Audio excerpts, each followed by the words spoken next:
Mr. Chairman, good to see you again here. Well, thank you for having me. Ken Paxton dominated with GOP voters on Tuesday night, but the November election is going to be different here. What worries you most about going into November when you're looking at this wide electorate and a lot of independents? Well, the most concern that we have is the people who are just thinking everything is great, Trump's in White House, you know, Texas is a Republican, I don't need to worry about it. That's our biggest concern. We need to get people to the polling locations. That's going to be the hardest thing. And we're going to work hard to make sure that we do have enough people showing up. Can the party get these John Cornyn voters back on board? Oh yeah. I mean, we always, Texas, we always have very brutal primaries. I mean, this is not a new thing for Texas. Rough, it was rough. This was yes, a rough it was rough. But, you know, at the end of the day, they will look at Tallarico and go, there's no way we can get behind that guy, so we got to get behind Ken, and we got to get behind Governor Abbott and Patrick and everybody else. So in November, the good thing is it's not like what kind of Republican you are, it's Republican versus Democrat, and every Republican is going to come together. Republican primary voters overlooked Ken Paxton's past, his legal problems, the impeachment on corruption, the divorce, etc. Independents, though, who decide these elections might not be as forgiving here. I'm curious whether you're concerned at all that Paxton's history might be a liability down ballot, not just with him.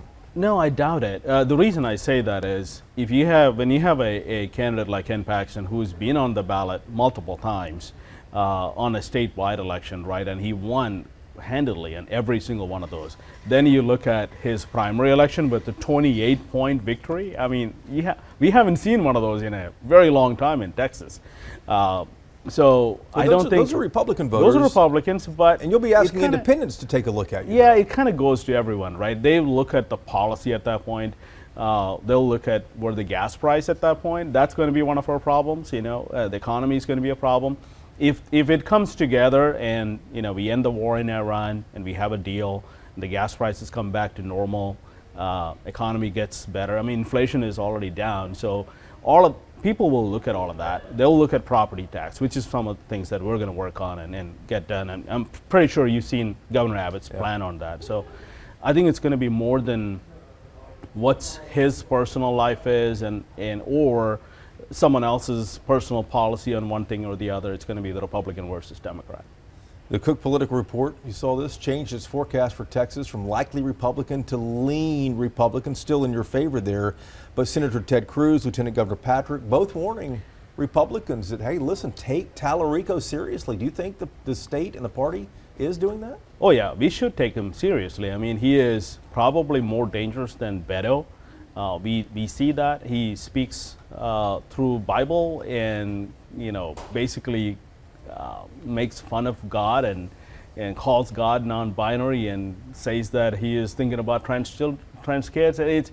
He's a weird dude, but I'll tell you the truth, he is very charismatic for a lot of people, very beta male, which helps with a group of people. And so we are taking him seriously, but I don't think he's got what it takes to win a statewide election, at least not yet. But you guys think he might be more dangerous than Beto O'Rourke was in 2018? Oh, I think so. Why because, so?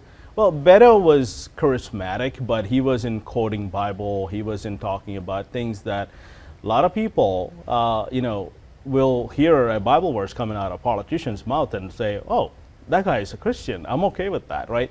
We've got to expose him. And honestly, the ad that Ken Paxton had a few days ago, it just kills him. It's brutal for all the things he said. How's the party going to appeal to these independent voters if gas prices don't fall, if inflation doesn't fall, if this war in Iran is still going on? It seems like that it doesn't seem like it is. Paxton is at the mercy of what happens at the White House right now. Well, it will have a huge impact. Gas prices have to come down.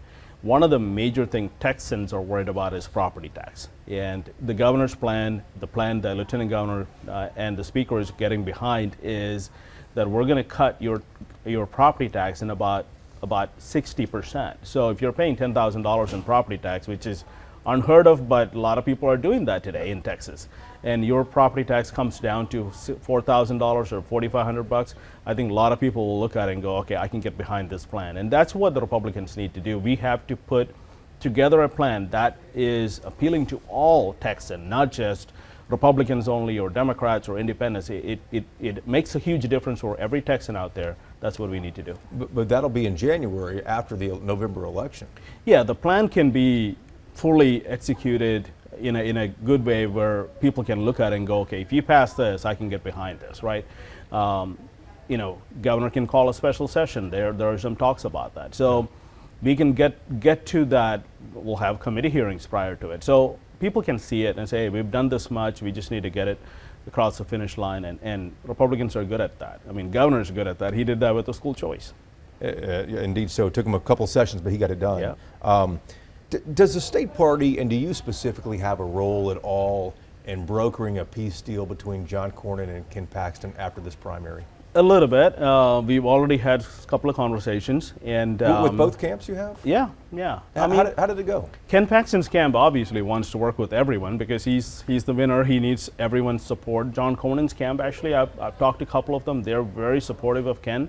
They're like, yeah, we had different candidates that we wanted, but at the end of the day, we don't want Tallarico. So they're very open. They're very gracious on how they're dealing with us and Ken Paxton's camp as well. Do you expect John Cornyn is going to physically endorse Ken Paxton? He said he's going to get behind the ticket, right, but he hasn't specifically answered the question about endorsing Ken Paxton. Do you think we'll see that? I think when it comes to November, he will, because Cornyn is a Republican. He's been in politics for a long time. I think he understands how dangerous Tallarico is, and he said that openly. So he will get behind Ken. Yeah. Do you expect Texas voters are ever going to see Ken Paxton and James Tallarico side by side at a debate, at a forum, anywhere before November? I would pay to see that, and I think I want to see that, and we should. Why not? Do you think it's going to happen though? I think we should. We should push for it. I'm going to push for it and see how that goes. We talked a moment ago about gas prices, about Iran. Right. We talked about inflation. How concerned are you that Trump fatigue might limit turnout from Republican voters? In Texas, no, we're not. See, Ken was going to win by a good margin, but then Trump's endorsement probably brought it another 10 points, right? Texans are not fatigued by Trump. We didn't elect him to be the nice guy. We elected him to go be a fighter, and that's what the president is doing. Iran is something that we wanted as Republicans, as Americans. We wanted to make sure that Iran is not going to be a threat to us and our nation and our security, and he's taking care of that. So I don't see that as a problem in Texas. We may see that in some other states, a swing state maybe, but in Texas, that'll be a good thing for us. Which parts of the state concern you most going into November? The rural parts, South Texas, the suburban areas? Where do you think that the party really needs to concentrate? Well, we have two places that we need to worry about. One is South Texas. We flipped, there's 14 counties in South Texas, border counties. We flipped 12 out of the 14 in the last cycle. That was incredible. Yeah, we got to Can you hold them? That's the question, right? How much money do we have to spend there to get that going? We spent millions of dollars doing that last time. We're going to raise that much. Are we going to be able to raise that much money to do that, right? And we're already in talks with major donors, big PACs, and they're all coming in. The other area we are heavily focused on is Houston. Harris County is we are focused on that. Why so? Well, because Trump won some of those districts. There was a commissioner's court district that Trump won that we didn't have a candidate because we didn't expect Harris County to go that direction. It's moving in the right direction. So with Governor Abbott on the ballot, he's promised to spend about $20 to $25 million in Harris County alone. And we're going to spend a lot of money in Dallas. We're going to spend a lot of money in Travis and Tarrant and Collin. So there are some races that we're working on to see, okay, if we can flip those races. And those are the major concerns that we're working on to see, okay, if we can move enough voters on our side, it helps the statewide, but it also helps the down ballot. And the last question here. We saw how expensive this runoff was on the Republican side. How Yeah. expensive do you think this U.S. Senate race is going to be between Paxton and Tallarico? He raised I- $3 million in 24 hours here. There's Yeah. a lot of money going to be thrown at this race. Yes. So now that the primaries are over, every Republican donor can say, all right, now I have a ticket that I can get behind, right? A lot of people didn't want to get between these two races. Same thing with the AG race and all the others, right? So we're going to see a lot of good money coming in. And one of the major things that we're worried about is where we can spend the money. Like South Texas is a place that we need to spend more money on. We were told by RNC a few days ago, we're expecting about $600 million total spent in Texas between Democrats and Republicans. That's a lot of money. We haven't done that. $600 million. We haven't done that yet. That's never happened. It's never happened in the past. So we will see if that's the projections and if it's actually going to happen. But you never know. Wow. Mr. Chairman, thanks for the time. Appreciate it.